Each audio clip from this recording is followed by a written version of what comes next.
Assalamualaikum warahmatullahi wabarakatuh dan salam sejahtera. So, kita teruskan dengan subtopik 22.2 which is photoelectric effect. Now you need to know how to describe photoelectric effects and state the result of the experiment. And you need to identify wave theory failure in photoelectric effect experiment. Lastly, you must know how to use the energy equation of photoelectric effect. So, mesti ada calculation lah. This one should be your calculation. Right.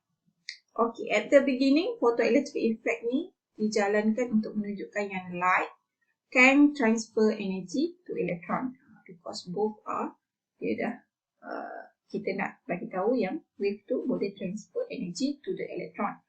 Turn out the effect from the experiment baffled the scientists. Physicists dulu pelik dengan eksperimen photoelectric ni sebab some of the result didn't follow the hypothesis.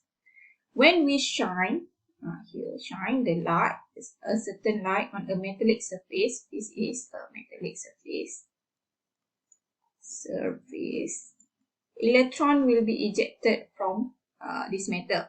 This is known as, all of this known as photoelectric effects.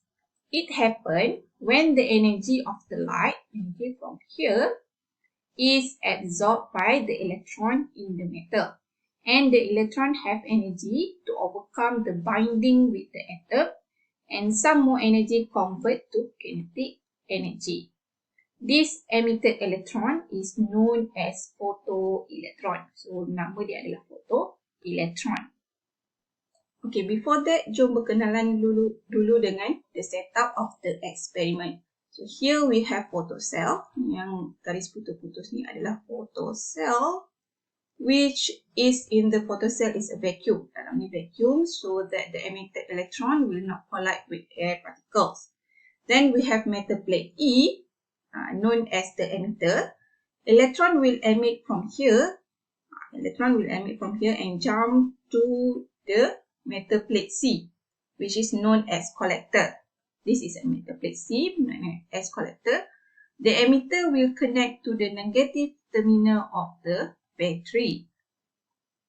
Then, on the other hand, the collector will be connected to the positive terminal of the power supply. When the tube is kept in the dark, the emitter reading is 0. Okay, 0. When metal plate E is illuminated by a certain light, the current is detected by the emitter. Maksudnya, ada flow of charge across the gap between the plate, between E dengan C ni. Ada elektron yang jump from metal plate E ke metal plate C apabila light illuminated. Elektron yang emitted ni kita panggil dia sebagai photoelectron. So, tadilah saya cakap photoelectron. They are doing the experiment by thinking that the light has a wave. They here is the physicist that doing the experiment. If light is in the form of wave, it needs some time, which have delay time, to accumulate enough energy to release the electron. Something like this. You have an electron here, and you shine a light, and the light wave shine on it like this. So you will have in the waveform. The electron here is collecting the wave energy bit by bit until it has enough energy to escape from the metal. However, the experiment show that the electron emitted almost instantaneously after the light shine on it, showing that the light here not behave as a wave. They again suggest that the current increase when you increase the intensity of light. Intensity increase. Okay. More intensity meaning that more energy, and then will give you more current. This hypothesis is achieved when they do the experiment. However, the current reach a saturation level here for a large applied voltage, right? Meaning that even though you use high intensity of light, your current will not pass this maximum current. You can see here, low intensity will have low saturated current compared to the high intensity level. Other than that, wave theory said that there is no relationship between photoelectron energy of the electron, with the frequency of the light.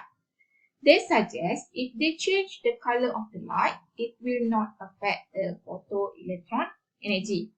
Different light will have different frequency, kan? Turn out, when they use different color of light, the kinetic energy of electron, photoelectron also change.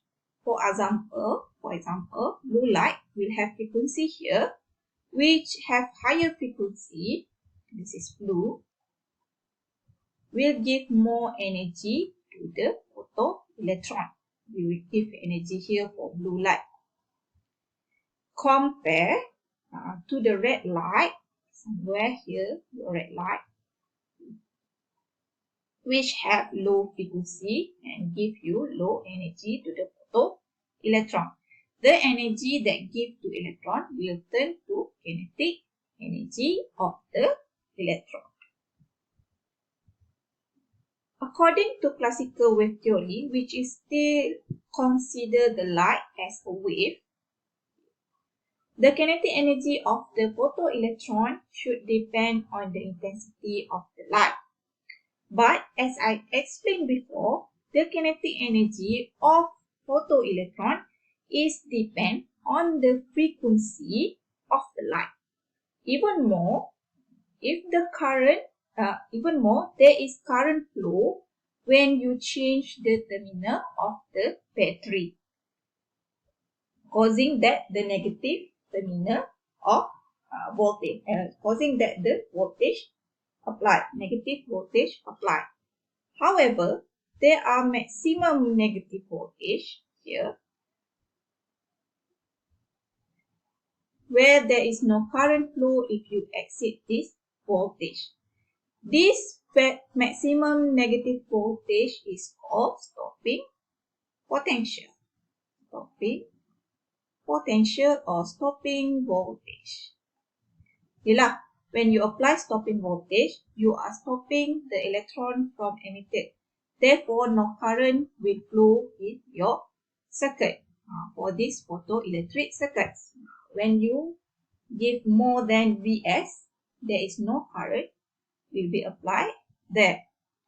The relationship between stopping potential is Ke max equal to this voltage in electron volt, or Ke max is equal to electron charge times stopping voltage with unit volts. Last but not least, the physicist predicts that the photoelectric effect should occur at any frequency of light as long as they have enough intensity. However, for a certain target metal here, if you use low frequency light, there are no photoelectron emitted. The lowest frequency of light that can emit the photoelectron for the metal is known as threshold frequency. So, frequency F0. If you use light that has lower frequency than the threshold frequency, there will be no photoelectron, although you use high intensity. For example, here you adding the intensity, there will also no photoelectron emitted. Different metal will have different threshold frequency. This experimental result, which against the hypothesis, baffled the physicists until Einstein explained the photoelectric effect by assuming the light as a photon. Jadi sekarang ni, bila physicists assume light is a wave, they cannot explain how the result experiment turn out like that. Tak ikut hypothesis pun. Then Einstein came and tried to assume light behave as particle, which is known as photon. Okay. Barulah they can explain what actually happened in photoelectric effect. A single photon, satu photon will have energy equal to hf. When the photon collide with an electron in the metal, it will give all the energy to the electron. So now electron yang akan ada energy equal to hf. Walau bagaimanapun, elektron ni dia terikat dengan atom kat dalam metal tersebut. Kita boleh bayangkan dia sebagai daya tarikan antara elektron dan nukleus of the atom. Jadi elektron ni dia perlukan tenaga untuk bebaskan diri daripada atom tersebut. First, tenaga ni kita kenali sebagai work function or also known as binding energy. Binding energy. Tenaga. Equation of work function adalah W equal to hf naught. F naught here is the lowest frequency of photon yang boleh bebaskan elektron from its atom. Kita panggil dia sebagai threshold frequency. Okay. If the frequency of light is below threshold frequency, there will be no electron emitted. So tadi elektron dah serap tenaga of photon dan tenaga elektron sekarang adalah elektron ni ada tenaga hf. Dia dah guna sebahagian dari tenaga tersebut untuk melepaskan diri dari atom dia, which is W tadilah. From here, dia nak pergi sini, dia perlukan tenaga sebanyak W. Okay. Balance energy yang ada daripada HF tadi, balance dia tukarkan pula kepada kinetic energy. So here you can find the maximum kinetic energy. We just minus the energy of photon. This is energy of photon to the binding energy. Binding energy. Or we can say it is Ke maximum is equal to HF minus W. W kat sini adalah work function, H is the Planck constant, and F is the photon frequency. When we have the frequency of the photon equal to the threshold frequency, which is F naught tadi, the electron will just emit to the surface of metal with zero kinetic energy. So you can see from the graph here, when it have F naught, it will have zero kinetic energy. The maximum kinetic energy ni will increase with increasing frequency. Okay, this happen instantaneously without any delay of time. When you have a frequency below a certain threshold frequency, the photon, there is no kinetic energy here. It's just some extension, but there will be no electron emitted from the metal. Okay, this is sum of work function. Work function ni dia ikut metal. So certain metal will have different work function. One of that is sodium. Sodium will have 2.46 eV. So EV ni kita dah tahu, kita boleh convertkan EV to joule, which is 1 EV bersamaan dengan 1.602 darab 10 negatif 19 joules. Alright, so let's do your PBL. PBL, it says here that blue light of wavelength 436 nanometer is directly shined to a metallic surface whose work function is 1.95 eV. Yang pertama, dia nak calculate the maximum kinetic energy of the emitted electron. So, dalam buku, dalam modul awak, dia bagi jawapan dalam EV. Tapi, sekiranya soalan macam ni, dia tak minta pun dalam joule or EV, you should give your answer in SI unit. So, SI unit for energy is joule. Kita tengok. Sekarang ni, awak punya equation is Ke max equal to HF minus W. So, W adalah 1.95 EV. So, you should change first 1.95 EV tukar dulu kepada joule, which is awak kena darab dengan 1.602 darab 10 negatif 19 joule per which is 1 EV. So you will get your work function as 3.12 darab 10 negatif 19 joule. From here you will have HF tadi, kita dah tengok dia adalah your frequency is equal to C over lambda. So H awak 6.626 darab 10 negatif 34 darab dengan C which is light, speed of light 3 times 10 to the power of 8 bahagi dengan 436 nanometer negatif 9. So you will get your KE max as 1.44 times 10 to the power of negative 19 joule. So dalam buku dia bagi dalam EV. So if you convert back to EV, you will get 0.898 EV. Yang soalan B pula, dia minta the necessary potential to stop this electron. So you have KE max. Dalam table tu dah ada KE max telah. KE max is equal to EVS. So your KE max must be in joule and your E is your electron. 1.44 darab 10 negatif 19 sama dengan 1.602 darab 10 negatif 19 VS. So you will get it same as here, 0.898 EV. Or you can state that your stopping potential, this is all is stopping potential, is equal to KE max, which is your KE max must be in EV. Stopping potential is equal to maximum kinetic energy in EV. Alright. Okay, let's look at PBL 22.4. Soalan ni sedikit pusing. Okay, dia berpusing sedikit. Alright, so you have your, dia kata a light source of wavelength lambda illuminate a metal and eject photoelectron with a maximum kinetic energy of 1 eV. Contoh kita ada, kita namakan dia sebagai lambda 1.